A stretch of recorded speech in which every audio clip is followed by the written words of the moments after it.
रूहानी ताकत को इस्तेमाल कर लेना, रूहानी जिंदगी को तुम बाहर ले आना, रूहानी जिंदगी पर पड़े हुए जल्दों को तुम बेनकाब कर देना, ताकि दुनिया को मालूम हो जाए कि जब तक हमारे हाथों में तलवार नहीं थी, बद्र की धरती पर हमने खजूर की शाख से तलवारों का काम लिया है। जब तक हमारे पास खाने को नहीं था, सुफ़ा यानी असहाबे सुफ़ा की शक्ल में मदीने मुनव्वरा की एक चटाई पर बैठकर हमने फातों की शक्ल में दुनिया को तरबियत दी है। जब तक हमारे पास लिबास नहीं था, हमने पेमन लगा हुआ लिबास पहनकर दुनिया पर हुकूमत की है। जब तक हमारे पास मेजॉरिटी नहीं थी, हमने 313 की तादाद में मैदान बदर के हजारों इंसानों को ठुकरा दिया है। हमने 72 की शक्ल में फुरात के किनारे 22,000 के लश्कर को शिकस्त दे दी है। ये हमारी रूहानी जिंदगी थी। और जब मादियत की दुनिया में आए हैं तो जमीन खुश पर कश्तियां भी हमने चला दी है, हमने समंदरों में रास्ता भी ले लिया है, हमने हिंदुस्तान को, बर्रे सगीर को, अफ्रीका को, यूरोप को खुदा के कलमे तौहीद से बेकार भी कर दिया है। हम जब तलवार लेकर उठे, जब हम बेहतरीन लिबासों में आए, जब हमको ताकत मिली, जब हमको अक्सरियत मिली, तो हमने मादियत से भी काम लिया। लेकिन हम इसके मुहताज न थे। सारी दुनिया इसी मादियत की मुहताज है। सारी दुनिया का फलसफा सुन लो मुसलमानों, सारी दुनिया से हमारा और तुम्हारा इम्तियाज यही है कि दुनिया अपनी हर तरफ के लिए मादियत की मुहताज है। दुनिया हुकूमत नहीं कर सकती जब तक कि किसी भी मुल्क की अक्सरियत उसको वोट न दे दे। दुनिया की कोई कौम उस वक्त तक बाइख्तियार नहीं हो सकती जब तक कि उस मुल्क की फौज उसकी वफादार न हो जाए। लेकिन एक मर्द मोमिन किसी के वोट का मोहताज नहीं है। एक मर्द मोमिन अपनी हुकूमत के लिए दुनिया के फौजों की वफादारी का मोहताज नहीं हुआ करता है। दुनिया के जियालों और बहादुरों की जिस्मानी ताकत का मोहताज नहीं हुआ करता है, बल्कि एक मर्द मोमिन खुदा के फजलो करम से रूहानियत की बुनियाद पर तने तनहा भी जिंदगी का जलवा दिखा दिया करता है। अकेला रहकर भी मोहब्बत का समा पैदा कर दिया करता है। अकेला रहकर भी वो जिंदगी के सोजो गुदास का पैगाम सारी दुनिया को दे दिया करता है। वो तन्हाई में भी अंजुमन की शक्ल में रहा करता है। उसकी खिदमत में भी जन्नत का लुत्फ आया करता है। उसके अकेलेपन में भी हजारों के मजमे से ज्यादा लुत्फ आया करता है। ये जिंदगी विलायत की जिंदगी है। और सुनो, औलिया किराम की जरूरत क्या जरूरत है उनकी।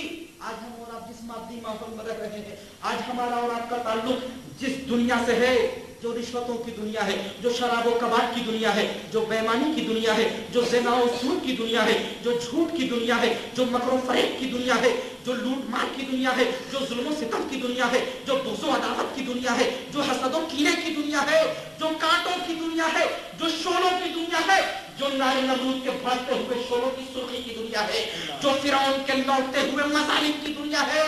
इस दुनिया का मुसलमान मैं कल के बारे में तो नहीं कह सकता, लेकिन आज ये सवाल एक हकीकत है कि मौलाना शाहिद आज इस्लाम के सारे उसूलों पे अमल करना बड़ा मुश्किल हो चुका है। हम कैसे जिएंगे, हम कैसे ताकत हासिल करेंगे, हम कैसे अपने बच्चों को पढ़ाएंगे, हम किस तरह तिजारत करेंगे, हम किस तरह तालीम हासिल करेंगे। इसलिए कि अगर हमने किसी भी एक फील्ड में कदम रखना चाहा तो दुनिया की तहजीब हमला कर रही होती है। हमें इस्लाम से थोड़ा हट जाना पड़ता है, हमें इस्लामी दस्तूर से थोड़ा दूर हो जाना पड़ता है। लेकिन मेरे दोस्त, यही वो खुदा की मशीयत है कि औलिया किराम ने हर दौर में आकर हमें यही तालीम दी कि अरे नादान, ये हमारे नफ्स का फरेब होगा कि हम दुनिया में मौजूदा दौर की गुलामी के बगैर जिंदा नहीं रह सकते। ये हमारी अक्ल का धोखा होगा, ये शैतान का वसवसा होगा कि हम दुनिया की तरक्की को दुनिया से मुसालिहत किए बगैर हासिल नहीं कर सकते। दुनिया की पुरफरेब जिंदगी से कोई पैक्ट किए हुए हम दुनिया के अंदर जी नहीं सकते। नहीं, ऐसी कोई बात नहीं। वली कामिल दुनिया के हर दौर में आकर यही बताते हैं। खुदा के नेक बंदे दुनिया में हर जमाने और हर मुल्क में रहकर यही बताते हैं कि अगर जिंदा रहना दो बार हो गया होता तो वली कामिल कैसे जिंदा है, खुदा का नेक बंदा कैसे जिंदा है, मोमिन कैसे जिंदा है, सालेहीन कैसे जिंदा है, ये किस तरह जिंदा है। वो एक प्रैक्टिकल लाइफ को दुनिया के अंदर हर जमाने में देखकर हमें इत्मीनान दे रहे होते हैं, हमें इस्लामी जिंदगी पर अमल करने का एक यकीन दे रहे होते हैं। क्या मुसलमानों, अगर तुमने ये सोच रखा है कि वतन से दूर होकर अपने इस्लामी तहजीब पर हम कायम नहीं रह सकते, तो तुम्हारा सोचना गलत है। इसलिए कि अगर अपने वतन से, अपनी तहजीब से, अपने माहौल से दूर रहकर मजहब पर कायम नहीं रहा जा सकता है तो संजर का मुईनुद्दीन अजमेर की पहाड़ियों में जिंदा कैसे था? बताओ। चलते तो कुफ्र और शिर्क के उस समीप गार के अंदर ख्वाजा अजमेरी रज़ी अल्लाह तआला अन्हु ला इलाहा इल्लल्लाह मुहम्मदुर रसूलुल्लाह का परचम कैसे लहरा रहे थे। कुफ्र और शिर्क का माहौल था, लेकिन ईमान की शमा जगमगाती हुई नजर आती है, ईमान का आफताब उभरता हुआ नजर आता है, ईमान की रोशनी सारी दुनिया को मिलती हुई नजर आती है। दरअसल अमल का ताल्लुक ईमान से हुआ करता है, ईमान का ताल्लुक यकीन से हुआ करता है, यकीन का ताल्लुक हमारे दिलो दिमाग के अजीम कॉन्फिडेंस से हुआ करता है। जब ये कॉन्फिडेंस टूट जाए, जब ये यकीन हम खुद तोड़ दें, तो फिर दुनिया की हर राह हमें दुश्वार नजर आती है। लेकिन अगर यकीन कामिल हो, अगर सच्ची मोहब्बत हो, अगर सच्चा एतमाद हो, तो कोई वजह नहीं है कि आज की दुनिया के अंदर भी इस्लामी इनकलाब नहीं लाया जा सकता है। आज के माहौल के अंदर भी इस्लाम की ज़ाब्ते हयात को अपनाकर नहीं बाकी रहा जा सकता है। आज के इस जुल्म सितम और बेहयाई और शिर्क के माहौल में भी हम एक इस्लामी जिंदगी लेकर नहीं जी सकते हैं, यकीनन जी सकते हैं। लेकिन बात वही है जो अल्लामा इकबाल ने कही है कि आज भी हो जो इब्राहिम का ईमान पैदा आज कर सकती है अंदाज़े गुलिस्ता पैदा। अगर आज भी वो जज्बा ईमानी पैदा हो जाए तो शोरों पर चलना कोई मुश्किल नहीं है। आज भी अगर वही जज्बा वफादारी पैदा हो जाए तो कांटे भी फूल बनकर हमारा इस्तेमाल करने को तैयार होंगे। अगर आज भी हमारे अंदर कोई जज्बा मोहब्बत पैदा हो जाए तो आज भी बड़ी से बड़ी मुसीबतें हमारे सामने चकनाचूर होती हुई नजर आएंगी। और आज भी अगर औलिया इकराम से सच्ची वाबस्तगी पैदा हो जाए तो आज भी जिंदगी निगाहों से तब्दील की जा सकती है। आज भी जिंदगी का रुख किसी की निगाह करम से मोड़ा जा सकता है। जरा आप सोचे औलिया इकराम की वाबस्तगी। अरे दुनिया एक कैदी को 8 साल की सजा देती है, जनाब 14 साल की सजा देती है, 2-4 साल सजा हार्ड लेबर के साथ देती है, लेकिन सीधा होता है कोई? क्या कोड़े पड़ते हैं इंसानियत की नंगी पीठ पर, मौत के फंदे दिखाए जाते हैं। देखो मौत का फंदा लटक रहा है। कौन सा मुल्क है जहां के चोर ये नहीं जानते होंगे कि चोरी करना कानूनी जुर्म है? कौन सा मुल्क है जहां के बदमाशी न जानते होंगे कि बदमाशी करना, इज्जतों पे हमला करना एक जुर्म है? लेकिन मैं पूछता हूं, पुलिस की कारें यहां भी घूमती रहती हैं, पुलिस का डिपार्टमेंट यहां भी बड़ा अलर्ट नजर आता है, कोर्ट्स के अंदर जजेस बैठे हुए हैं, एडमिनिस्ट्रेशन पूरी तरह काम कर रहा है, लेकिन करप्शन दूर नहीं होता, बेईमानी दूर नहीं होती, मसाइब दूर नहीं होते। ये छोटी छोटी मुसीबतें क्या बताऊं, सारी कौम एक प्लेटफॉर्म पर यूनाइटेड नेशंस में बैठी हुई है। हम अमन चाहते हैं, हम अमन और शांति का पैगाम दुनिया को देना चाहते हैं, हम पीस एंड प्रोग्रेस का मैनिफेस्टो सारी दुनिया को देना चाहते हैं। लेकिन ये यूनाइटेड नेशंस के मुंह पर तमाचा है कि इसी अक़वाम मुत्तहिदा की मौजूदगी में वियतनाम के इंसानों पर आग बरसाया गया है। इसी अक़वाम मुत्तहिदा की मौजूदगी में फलस्तीन के माँ और बहनों को घरों से निकाला गया है।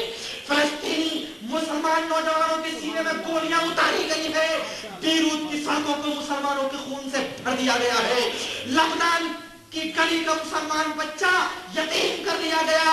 अक़वाम मुत्तहिदा देखती रह गई, बड़ी बड़ी ताकतें देखती रह गई। ऐ कौमों, तुम्हारे इंसाफ की गैरत कहां सो गई थी? ऐ बड़ी ताकतों, तुम्हारे दावे कहां चले गए? तुम कौन सा सुधार दुनिया में लाना चाहते हो? तुम कौन सा अमेंडमेंट दुनिया के अंदर पैदा करना चाहते हो? तुम कौन सी फलाह बहबूद की जिंदगी दुनिया को देना चाहते हो? एटम बम तुम्हारे पास मौजूद है, आज भी दुनिया बगावत कर रही है।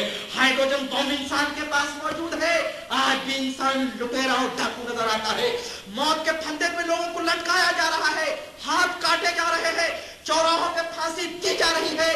ज़िना का बाजार आज भी गर्म है, औरतों की इज्जत आज भी लूटी जा रही है, यतीम आज भी सिसक रहा है, गरीब आज भी रो रहा है, बेवाएं आज भी मातम कर रही है, मजलूम आज भी तड़प रहा है। ये इंसाफ का धोखा, ये अमन और शांति का फरेब दुनिया को ये कब तक देते रहेंगे? मेरे मुसलमान दोस्तों, अपनी आंखों को खोलो। दुनिया का तुमने तजर्बा कर लिया, दुनिया की ताकतों के दावों को तुमने आजमा लिया, मादी ढकोसलों को तुम आजमा चुके हो, मादियत के इन परिस्तारों के दावों को तुमने देख लिया, लेकिन अभी तक तुम इस दुनिया से निकलना नहीं चाहते। एक लम्हे के लिए आज मेरे साथ उसी गौसे आज़म की बारगाह में चलो जिनके अजीम कीमती जुब्बे को छीनने के लिए डाकू ने पीछे से दामन पकड़ लिया था कि बड़ा कीमती जुब्बा है, इसमें बड़े कीमती जवाहरात लगे हुए हैं, उतार लूंगा, बहुत बड़ी कीमत मिल जाएगी। पीछे से चोर ने दामन पकड़ा था और गौसे आजम ये देख रहे हैं क्या मौलाए कायनात, मैं ये नहीं जानता हूँ कि दामन पीछे से पकड़ा गया है कि आगे से पकड़ा गया है। मैं तो सिर्फ ये अर्ज करना चाहता हूँ मालिक कायनात कि तेरे वफादार का दामन किसी ने पकड़ लिया है, तेरे वफादार का दामन किसी ने थाम लिया है। आनंद फानन वक्त का डाकू है जो वली बना दिया जाता है, जो वक्त का कुतुब बना दिया जाता है। तुम 20 साल की सजा देकर किसी डाकू को वली नहीं बना सकोगे। तुम बमबारियां करके, तुम माँ और बहनों की इज्जत लूट कर, तुम डंडे चढ़ाकर, तुम इमरजेंसी नाफिज करके इंसानियत को शऊर जिंदगी न दे सकोगे। लेकिन गौसे आजम की एक निगाह काफी हुआ करती है, वली कामिल की एक नजर करम काफी हुआ करती है, विलायत के आफ्ताब व महताब की एक अदरा तवज्जो काफी हुआ करती है। इसलिए आज जरूरत है इस बात की कि हम और आप दुनिया की बेचैनियों से निजात हासिल करने के लिए, इस तड़पती हुई बेकरार और मुस्तरिब दुनिया की मुसीबतों से निजात हासिल करने के लिए औलियाए किराम की बारगाह में चले। गौसे आजम रज़ी अल्लाह तआला अन्हु की सच्ची अकीदत और मोहब्बत हमारे दिलों में जाग जाए तो आज भी हम बड़ी कामयाबी हासिल कर सकते हैं। आज भी हम एक बेहतरीन इंसाफ और अमन का मुआशरा और पीस एंड प्रोग्रेस से डेकोरेटेड एक अजीम सोसाइटी हम दुनिया को दे सकते हैं, बशर्ते कि सही मोहब्बत और औलियाए किराम से सच्ची अकीदत और ताजदार औलिया सरकार गौसुल आज़म रज़ी अल्लाह तआला अन्हु की सच्ची अकीदत हमारे दिलों में पैदा हो जाए।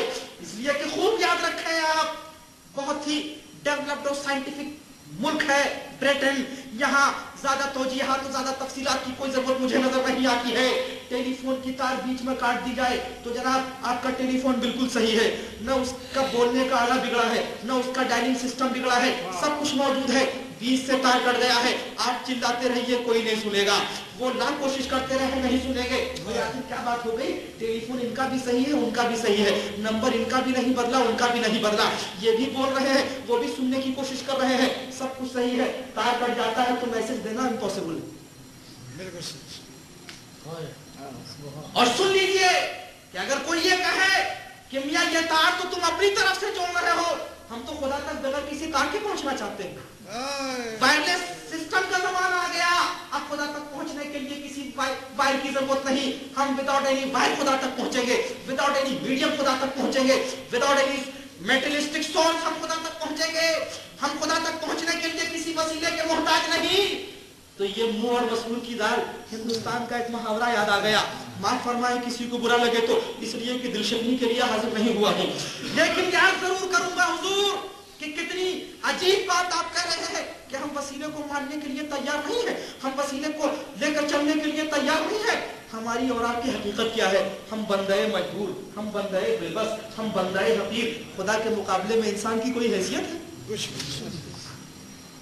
कोई हैसियत नहीं। और जब तुम्हारी कोई हैसियत नहीं तो हैसियतों को पैदा करने वाले खुदा से ये पूछने दो भरे मजमे के अंदर, क्या है परवरदिगार आलम अल्लाह, ऐ जुल जलाल, ऐ मालिक व मौला, ऐ सारी दुनिया के पालनहार खुदा, दुनिया ये पूछना चाहती है कि क्या तेरी कुदरत से ये बाहर था कि बगैर मोहम्मद रसूलुल्लाह के इंसानियत को इस्लाम सिखा दिया जाता? क्या तेरे लिए ये बात मुहाल थी कि कुरान न आता और इंसान तौहीद का मतवाला हो जाता, तौहीद का चाहने वाला हो जाता? कहने दो कि कादिर मुतलक की ये बड़ी अदना कुदरत है कि वो चाहे तो बगैर किसी नबी के इंसानों को राह हिदायत दे दे, बगैर किसी किताब के इंसानों को सही जिंदगी दे दे। वो कादिर मुतलक जो बेनियाज है, जो मोहताज नहीं, सारी कायनात जिसकी मोहताज है, उसने जब हमें दौलत ईमान दिया है तो वो खुद वसीले को पसंद फरमा रहा है, वो खुद वसीले को नवाज रहा है। क्या है कुरान, हम तेरे मोहताज को नहीं है इंसानों को हिदायत के लिए, लेकिन हम दुनिया को ये बताना चाहते हैं कि देखो मैं अपना इरफान तुम्हें वसीले से दे रहा हूँ, तुम मेरा इरफान बगैर वसीले के हासिल करने की कोशिश न करना।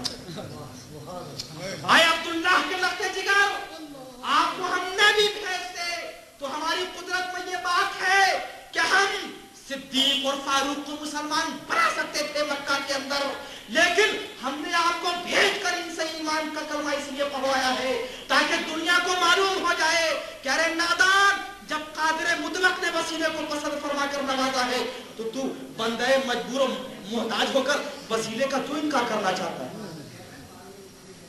خدا تک رسول کا دامن پکڑ کر پہنچے، خدا تک قرآن کو پڑھ کر پہنچے.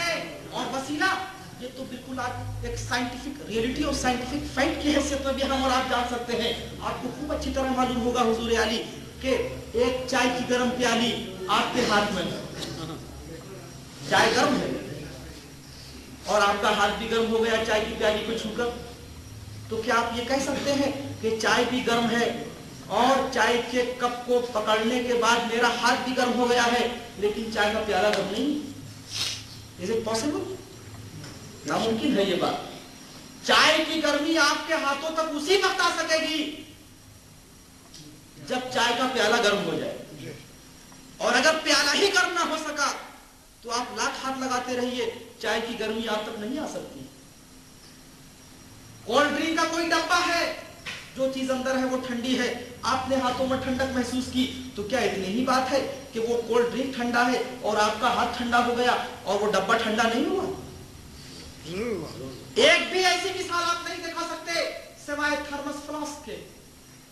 چائے اندر گرم رکھی ہوئی ہے، تھرمس فلاسک کو آپ نے باہر سے پکڑا تو جناب اس کی کوئی گرمی آپ کو محسوس نہیں ہوتی. اندر آپ نے برف رکھا ہے گرم ملکوں میں اور تھرمس فلاسک کے اندر برف رکھا ہوا ہے اور باہر سے آپ اس کو پکڑیں تو برف کی کوئی ٹھنڈک آپ کے ہاتھوں تک نہیں آتی. بات کیا ہے؟ دونوں مثالوں کو ذہن میں رکھ کر خوب اچھی طرح سمجھ لیجئے کہ جہاں چائے کی پیالی کی گرمی کے بعد آپ کا ہاتھ گرم ہو گیا تھا، وہاں بات یہ تھی کہ میڈیم کو توڑا نہیں گیا تھا.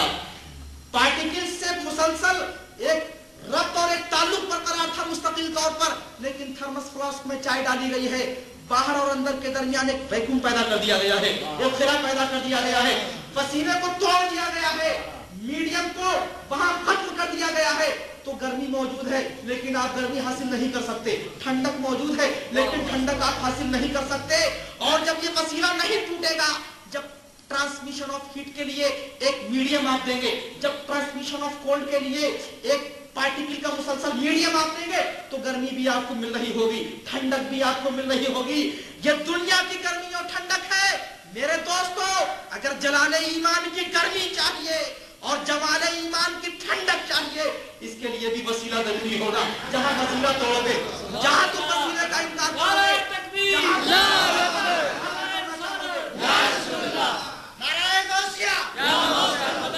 جہاں تم وسیلے کا انکار کرنا چاہو گے، جس طرح تم چائے کی گرمی کا انکار نہیں کر سکتے ہو، اسی طرح فیض مصطفیٰ کا انکار تو نہیں کر سکتے، فیض غوثیت کا انکار تو نہیں کر سکتے، فیض صحابت کا انکار تو نہیں کر سکتے، فیض حسنی و حسینی کا انکار تو نہیں کر سکتے. محرومی یہ ہوگی کہ رابطہ تم نے خود توڑ رکھا ہے، بدنصیبی یہ ہوگی کہ میڈیم تو خود تم نے ختم کر رکھا ہے. ہماری محرومی اور بدنصیبی یہ ہوگی کہ ہم نے تو رابطہ ہی ختم کر دیا، لیکن جن کا رابطہ باقی ہے ان کو فیض مل رہا ہوتا ہے، ان کو تسلی مل رہی ہوتی ہے، ان کو برکت مل رہی ہوتی ہے. یاد رکھنا کہ ہم کسی اور وجہ سے اولیاء کرام کے آستانوں پر نہیں جاتے، ہم اس لیے جاتے ہیں کہ میڈیم کی ایک منزل یہ بنے ہوئے ہیں. اجمیر کے ولی کامل ہم اس لیے وہاں کھڑے ہیں کہ بغداد سے تعلق ہو گیا ہے. ہم بغداد میں اس لیے ہیں کہ مولا کائنات سے تعلق ہو گیا ہے. ہم مولا کائنات کی بارگاہ میں اس لیے ہیں کہ محمد رسول اللہ سے ان کا تعلق ہو گیا ہے. ہم رسول کی بارگاہ میں اس لیے ہیں کہ پروردگار عالم سے ان کا تعلق ہے. ایک رشتہ اور ایک تعلق ہے، جب تک اس کو تسلیم نہ کر لیا جائے فیض کا تو کوئی انکار نہیں کرے گا، برکتوں کا تو کوئی انکار نہ کرے گا. بھائی کوئی چیز نہ ملے تو اس کا مطلب یہ نہیں ہے کہ وہ چیز نہیں ہے. نہ ملنا اور ہے، نہ ہونا اور، دونوں الگ الگ چیزیں ہوتی ہیں. تو اگر کوئی چیز نہ ملے تو اس کے ہونے کا انکار نہ کرو، بلکہ اس پہ غور کرو کہ یہ چیز مل کیوں نہیں رہی ہے. یہی فلاح و بہبود کا راستہ ہے. وما علینا الا البلاغ.